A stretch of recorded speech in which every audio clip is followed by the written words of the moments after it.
Episode 3, A Truckin Lady podcast. Shit, did I make the wrong decision? Lady in the street, diva in the seat. She's a truckin' lady,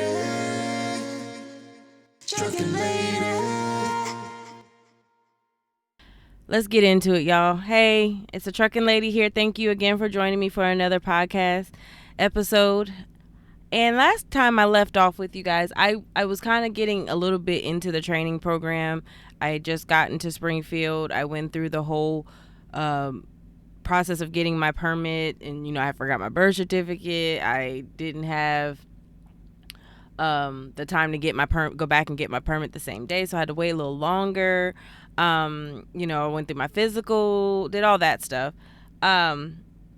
One thing I didn't touch on that I'm going to touch on briefly before I move further on in, I did touch on a little bit about how you get to be assigned a room. And like I said, I was assigned a roommate. Luckily, the roommate that I had, I kind of got to know on the bus ride down, so we were comfortable with being in the room with each other.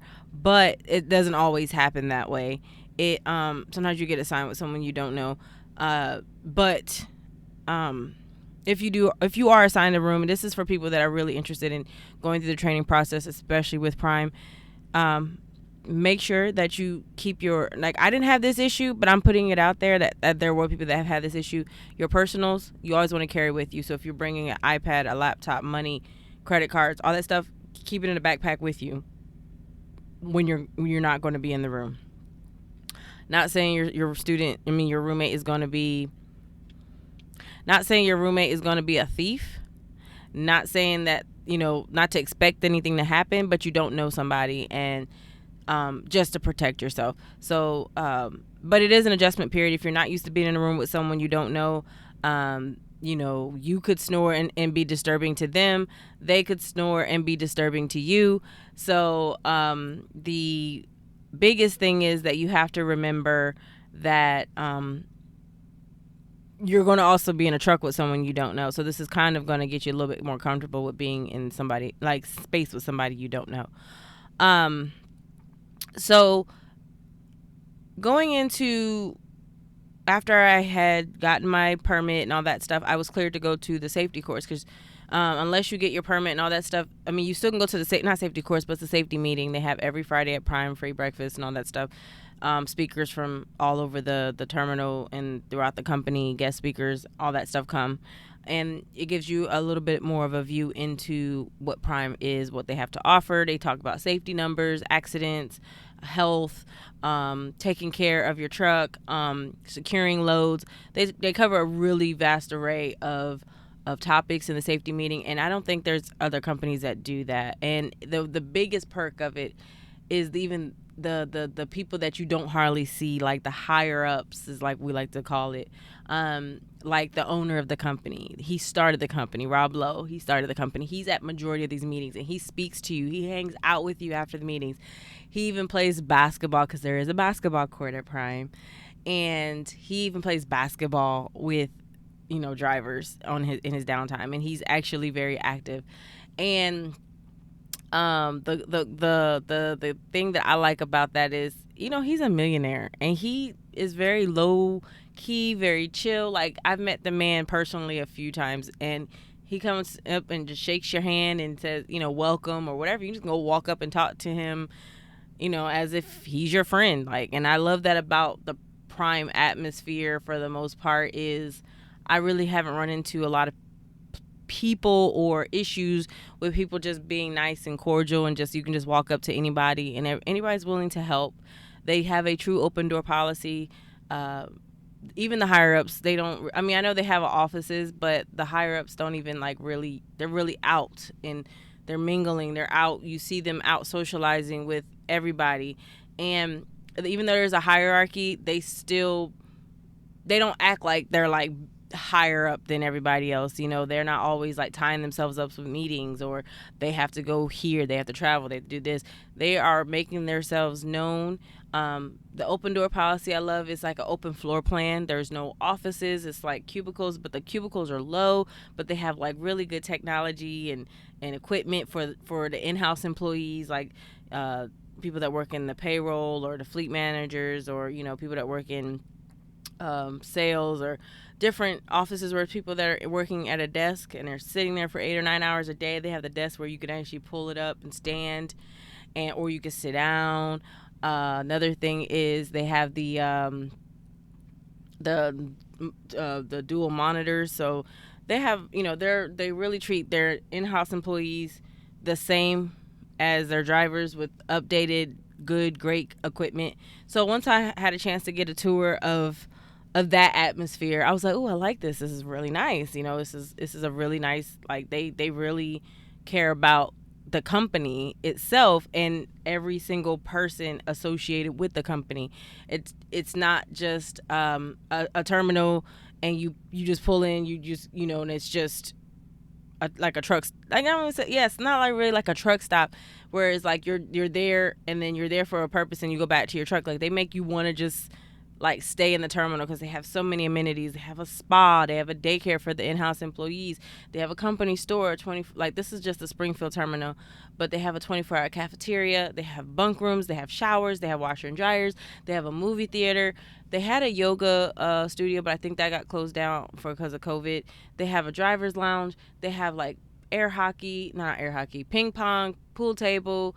Um, they have CPAs. This is like they have an upstairs that has all these things.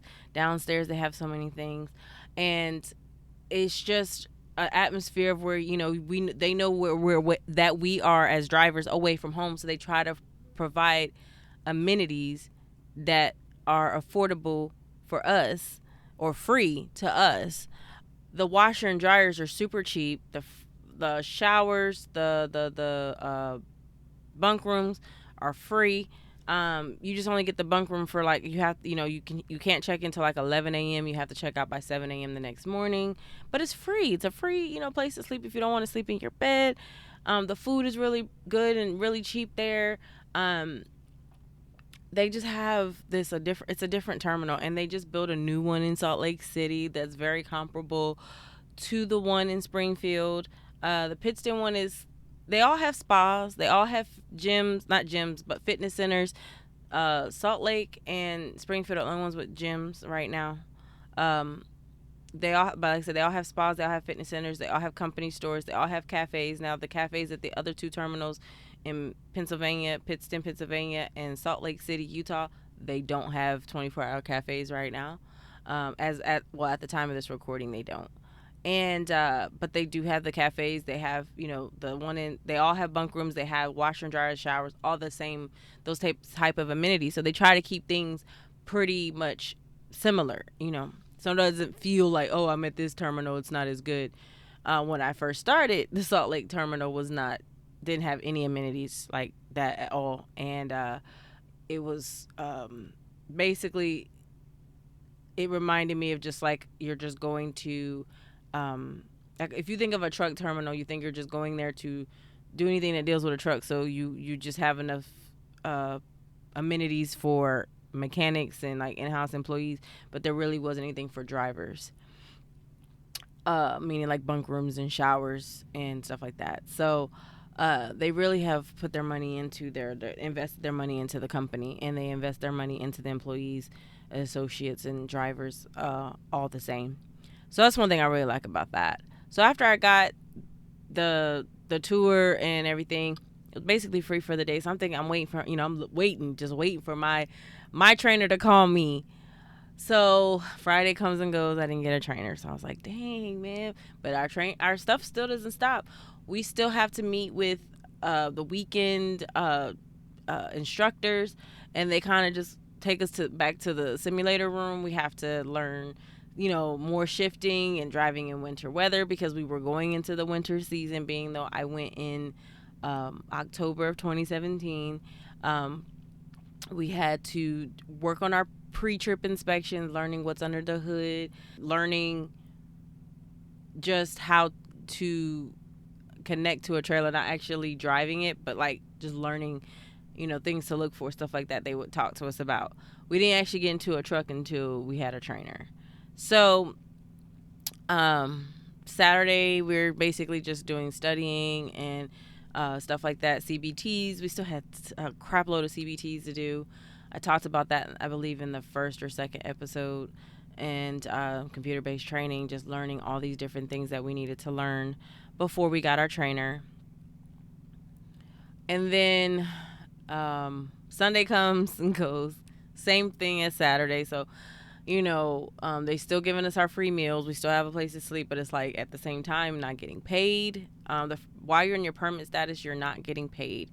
Um, you're not an employee of the company yet until you get your license, like I said. So the problem of that is like you're sitting around waiting and waiting and waiting, and like, when I came in, I think it was like 90 some people. By the time I was still waiting for a trainer, it was primarily females left. I think it was like 2 or 3 guys, and then the rest were females. And the frustrating part was like, dang, it's like, is it that hard to get a trainer because I'm a female? So I was like, I was almost ready to go with a smoker. I didn't care about having a male trainer because I've been in the military. I'm used to working around men, and I didn't have a problem with it. So that wasn't an issue. It was just I wanted a non-smoker. So so come Monday, I think, is when I finally got a trainer, I believe. And a few of my friends had already, because you make friends. You've been here, you're going through the same thing. You make friends, you exchange phone numbers, and you kind of say, hey, I'll keep in touch with you on the road or whatever like that.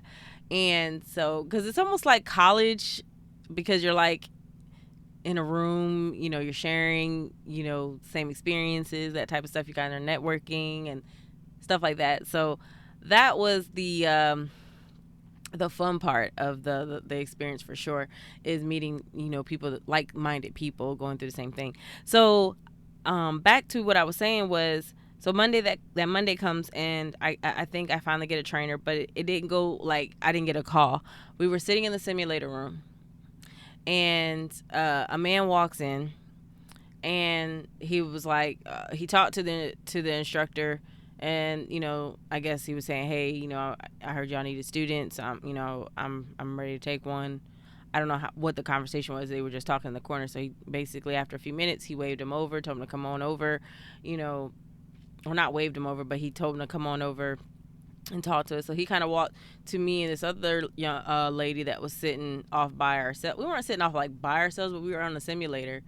And he starts talking to both of us. He's like, hey, do y'all have a minute? Let me tell you about myself. And let me tell you, what I expect, what I'm looking for. It's like an interview process in a sense, because it's like, you're not your trainer's employee.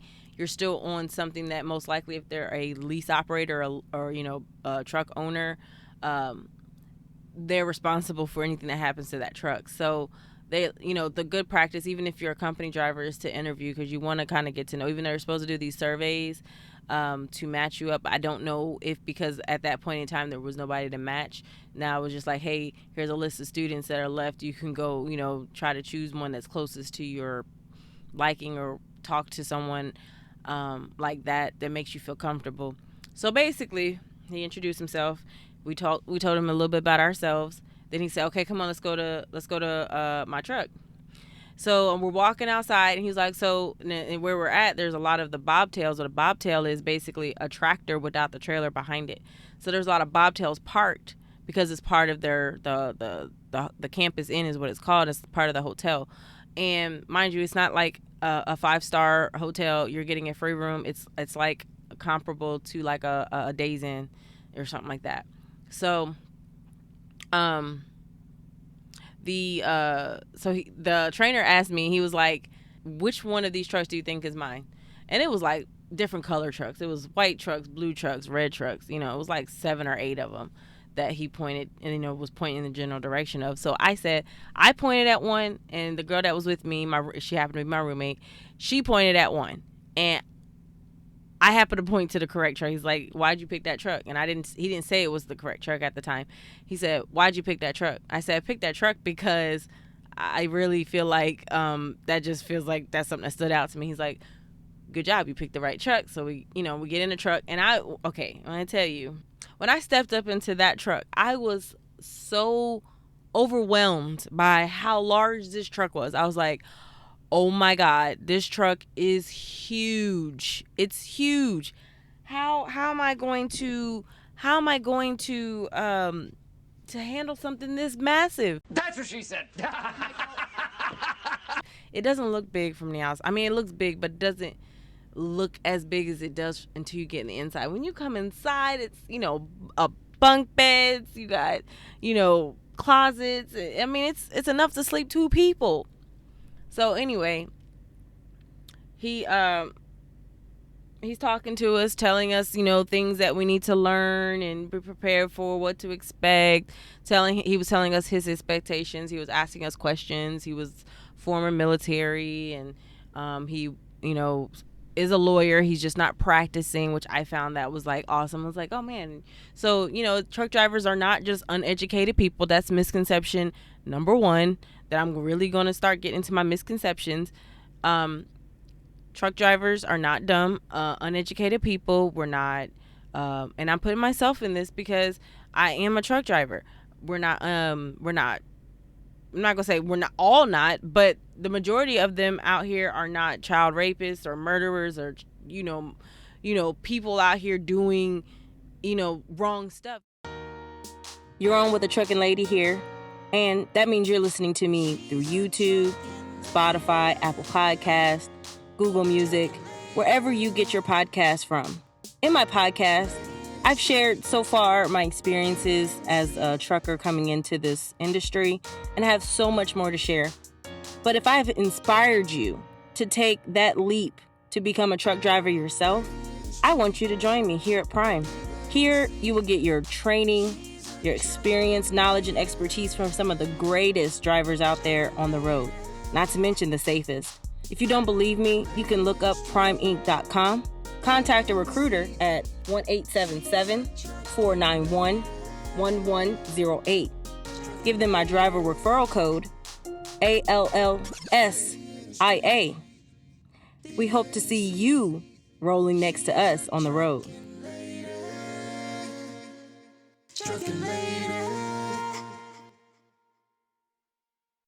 I feel like we're judged and misrepresented, and society has its own definition of what a truck driver is. And I really feel that with knowledge and experience and just being introduced into the actual career field, with me talking about this, it will open people's minds and change people's minds about truck drivers. But I digress. So yeah, he said he was a lawyer and that he had been doing this for I think at the time like 6 years. He came from another company, came to Prime, and the company he came from also had a poor reputation. So he started driving, became a trainer, really passionate about what he does. He definitely tries to teach the right way. And so basically he took us back to the terminal, because the campus and the terminal are not right near each other, like 10 minutes away from each other. So with traffic, and it wasn't the main road. I mean, wasn't the highway. It was on the main roads of Springfield, Missouri. So it was like traffic. So then he hooks up to a trailer. He shows us stuff. We go over the pre-trip, all that stuff. He kind of acclimates us into what to expect. Then he takes us on the I guess you want to say the test route when you go on your road test, to kind of get you open and ready for the road test. He takes you on the road test. So basically that's what he does. He's telling you how to pay attention to the signs, just like they said in the simulation. He's telling you to watch your speed and working on the shifting and all those things. So it's my turn to drive. I'm nervous as hell because I was like, oh my god, how am I gonna do this when I'm pulling a trailer? It's nothing like driving a simulation. Like I said in the last episode, yeah, they do it to get you used to it, but it's nothing like it. So you got to be conscious of taking wide turns. You got to be conscious of rolling back when you're coming from a dead stop. you got to be conscious of your spatial awareness, like, just being aware of you're actually wider than the car. So you're 8 feet wide. So that's pretty wide. And, so you don't have, you can't just look out your passenger window like that because it's so far away. You're up really high, looking at the mirrors, looking at the trailer. You have to be cognizant of where your trailer is at all times. That's the question he always said. Where's your trailer? What's your trailer doing? And it's just supposed to be, constantly reminding you to look at your trailer, constantly telling you to look in your mirrors. You're supposed to be turning your head every 30 or 40 seconds, constantly looking at your trailer. So that was really overwhelming. I got real scared and I was like, oh my gosh, I can't do this. I stalled so many times, even though I did not stall that much in the simulator, because even though I knew the shift pattern, the resistance and the gearbox, it was not the same as on the simulator. Simulator is not going to, you're not really grinding any gears. Whereas a actual transmission on a standard truck, the gearbox is, it's a real working gearbox. So it's not going to be as smooth and simple. So that was frustrating. I just got so overwhelmed. I really was like, oh my gosh, I can't do this. I can't do this. So then the other girl that was with me, was her turn to drive, and he's, talking to her, and she was really freaking out. She was really not getting it. He was getting frustrated because he would tell her something, and then she would do something else, and not remember what he had said. So it was like a little frustrating for him, and I think it was frustrating for her. And um, he just he just used to, when you tell somebody something, they should do it like the first, within the first few times, not over and over again. So how I ended up with him, that's why I ended up with him, is because he was like the fact that I was military and I basically can take instructions without questioning, without like questioning, meaning like why I got to do it like that, or why you say it like that. Like I know, I don't really get personally offended when someone, says something in a certain way, or so I thought.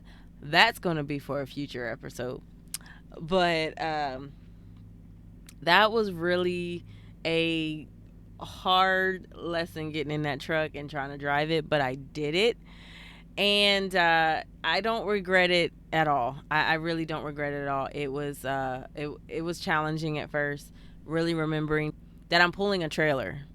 That was the thing. The thing is, I haven't even learned how to back yet. So I'm just really scared at this point. Like, I'm super nervous every time I go from a complete stop to start moving. I'm always like, oh my God, I'm going to stall. I'm going to stall. I'm going to stall. It's really hard to double clutch. It's really hard to remember to downshift. It's really hard to get that splitter. It's really hard.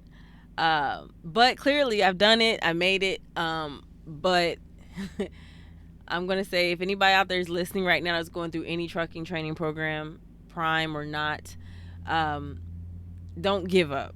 Please don't give up. Especially when you first get in a truck. It is overwhelming. It seems like it's too much. Like you can't handle it. But trust me, it gets easier. With anything, just like anything you do for the first time. You think about when you were a baby, you walked for the first time. It's just like they're in the truck. You must walk before you must crawl before you walk, and walk before you run. That's basically what it is. You crawl for the first time, it seems like an overwhelming task. I got in that truck for the first time, and I was really like, whoa, what? It was like just so much stuff on the dash, so many buttons, like all these different things. I'm sitting here thinking about it. So, um, next episode, I'm going to get into the first time I got on the road in that truck. It's an interesting experience. But for now, we're going to go to the Diva moment, and thank you for tuning in. So, this is my Diva moment 3. I'm up in Pennsylvania. So, what I have for y'all today is really frustrating that like I said, I'm an independent contractor for Prime. I've been with them for over 4 years. Love the experience so far. Of course, every day is not perfect. Every day doesn't go without incident. Every day, just like with every company is not perfect. Prime even says in their videos, their safety videos that are always on YouTube on every Friday morning, or Facebook, that open to the public, they're not a perfect company. Okay, so they acknowledge you're not perfect, but they try to strive for it, right? They take care of the drivers, they take care of their equipment, and people expect perfection. So one thing that really frustrates me, because I'm one person, like I'm type person, if I am representing a company, I protect their uh image as much as possible and try to represent myself in the best light for them, because as a truck driver, if I'm wearing anything that says Prime, even if it has my business name on it, or if I'm driving my truck that has Prime, pulling the trailer that has Prime, I'm a representation of that company. So I take pride in how I represent myself. So of course, when I'm walking in truck stops and might have a Prime hat on, or I have a Prime shirt or Prime jacket, Prime pants, whatever,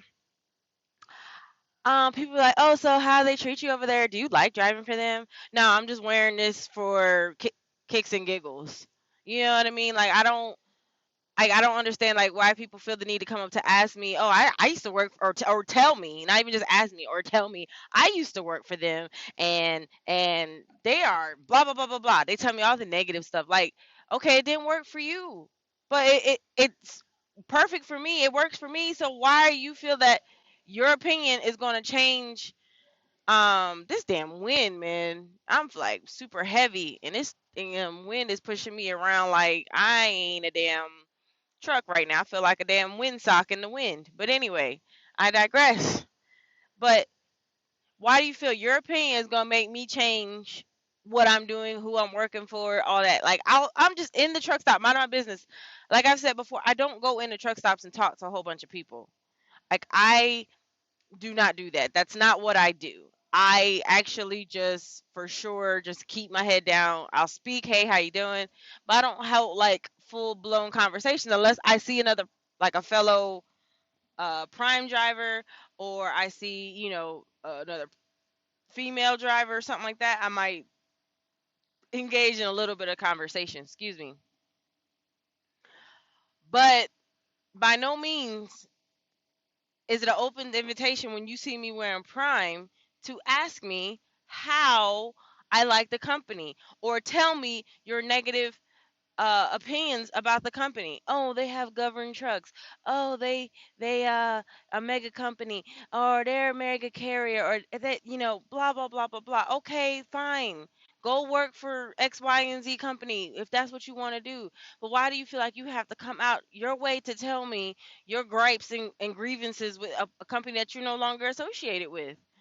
Now, if you're an active driver coming up to me and you might vent, and I'd be like, okay, look, you know what? This is how you handle that situation. Or, hey, I understand I've been there before, but look, like, look at it from this perspective. Yeah, I have my moments where I'm frustrated, not necessarily with the company, but might be the situation I'm in. Like, certain things I have to go out my way for. Like, if they might ask me to use my truck to jump a trailer, like a refrigerator trailer, like the reefer unit, or uh you know if I have to go repower another driver. Yeah, sometimes it can be an inconvenience, but it's part of the job. It's a part of what I signed up for, and I can always say no. I'm a lease op. I have that right to say no to stuff. I don't have to jump because they say to jump. You know what I mean? When it comes to asking for favors, you know what I mean? There is that respect line. That also, though, if I do a favor for them, they might do a favor for me down the road. I scratch your back, you scratch mine. A lot of people are like, oh no, I've done so many favors and they've never done this and never done that. But people don't think of, okay, did they get you home when you needed to? Or did they give you that nice load that they didn't have to give you? Did they open an appointment for you even though you were gonna be late? Didn't they do things to help out, make your job a little bit easier? It might not be like direct favor to you per se, but it's something that helped make your job a little bit easier. You know what I mean? So people are always looking doing stuff for a reward and complaining when things don't always go their way. And it's like that's the trucking industry though. I know people that have left Prime and come back to Prime. I'm not saying Prime is the end all be all. People are like, oh, it's a good starter career. Okay, it might be a good starter career for you, but I like what they offer. I like the fact that I can start my own mini fleet within their fleet. I don't have to go out and get a truck note pay that truck note for 5 or 6 years, 10 years, and take forever to pay off that truck. I like the fact I can buy a brand new truck from Prime, customize it the way I want to, in about 3 or 4 years, it's completely paid off in mine, with no credit check, no big huge down payment. Like most dealers want, 20% on $100,000 vehicle. I'm sorry, I don't have just $20,000 just laying around. So yeah, if they offered a way so I could go get a brand new truck for $10,000 down, $1,000 to order. Oh yeah, I'm gonna definitely take it. I'm gonna definitely take it. You lease on, if you a lease, not lease purchase, but just a regular lease op, you are leasing your truck. They even give you like forgiven payments, a certain amount of forgiven payments, depending on how long you've been leasing with them. That they have amazing programs that people actually took the time to actually do their research. You know, oh, you can't, leasing is a bad, don't, it's a bad thing to get into. Don't get suckered in. First of all, a lease is great because I can turn it in anytime I want to. Even when a lease purchase, I can still walk away from it and it don't affect my credit. You can't do that if you go finance a truck and, oh, you just, you know what, this is not for you. You get hurt on the job, you get injured, you can't do the job no more. You can't just walk away from a truck that you're financing. You still have to make that payment. Find a way to make a payment. With the lease, I could just walk away from it, and it don't affect me none. Yeah, I might lose the money that I put into the truck itself, but I could walk away from that day forward not owing a dang gone thing. You know, um, there's a lot of flexibility in that. There's a lot of flexibility in that, and I like that. Um, but I just want people to please stop coming up to me in truck stops or any other Prime driver and just telling them your opinion on what you think about Prime or your experience with Prime. Okay, maybe your experience was bad. Did you do something to contribute to that? Because Prime not going to just. I know I've made mistakes out here on the road. I know I have done things, not nothing illegal, but just things that I'm pretty sure that when they found out about, they're like, okay, you can't do that. You know, maybe not running my logs the way that I'm supposed to, not knowing certain things about my logs, or you know I don't know. I can't even think of things because I don't really do anything that's wrong or illegal or anything like that that will get me in trouble or any none the wise like that. I'm a very responsible person. I'm business minded. That's why I can make the least work for me because I'm a business minded person. So I'm not late to appointments. I don't, have a problem with running during the hours of operation that I have. I don't have a problem with managing my clock. I don't have a problem with basically time management, period. I don't have a real problem with that when it comes time to get something done. So the whole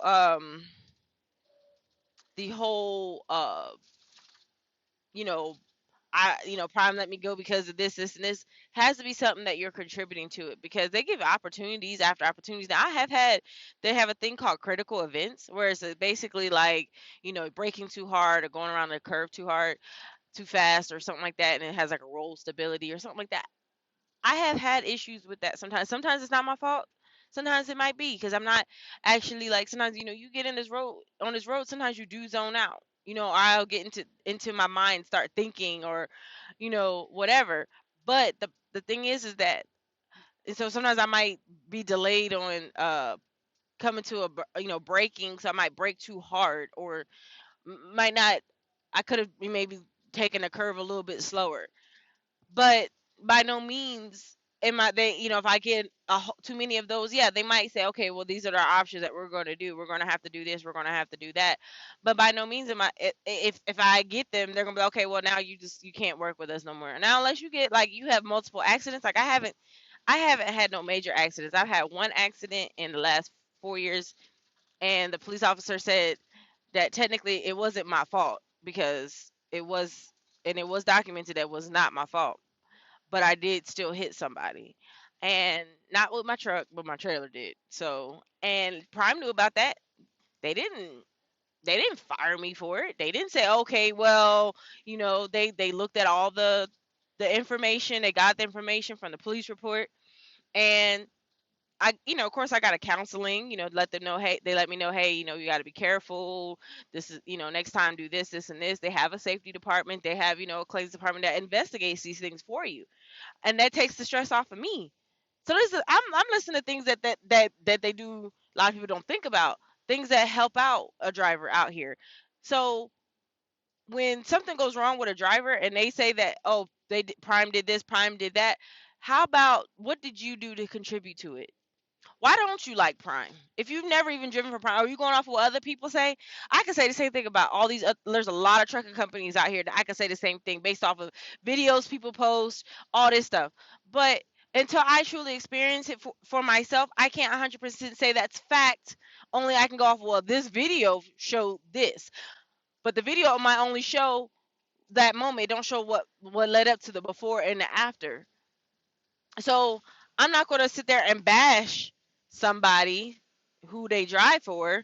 I might be a little bit more aware, wink, wink, if y'all know what companies I'm talking about. When I'm at a truck stop and I see one of them pull up or about to back into next to me, I might be a little aware because they have a history of, backing into parked trucks. But not to the point where I'm just going to start talking bad about them. Like, no, I see a driver, but oh, let me tell you how horrible your company is. No, yeah, do their company probably could do better? Yes, but it starts in the training department. It starts in the safety department. That's where it starts at. It starts in them investing in quality training, not the actual person. Like, don't come up to me and think I'm just going to change my career because or who I drive for or do something different because of your opinion. I don't impose my opinions on you, so don't impose your opinions on me. That's just like my motto for life. That's with anything. If you don't like the color of my skin, well, okay, thank you for sharing your opinion. I can't change my color of skin. That's one thing that really I'm gonna have to go into another diva moment. I can't change the color of my skin. I was born this way. So but your opinion on why you don't like the color of my skin is not going to change anything. Or you don't like my gender, or you don't like this. I have a whole nother venting moment I can talk about that all in itself. Because, yes, I've had some sexist men out here saying women do not belong out here on the road. So I'm going to save that for another day.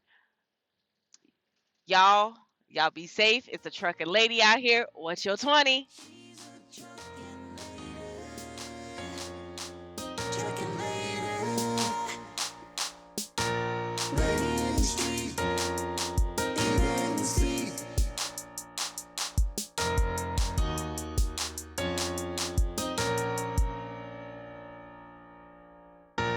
Lady in the street, diva in the seat.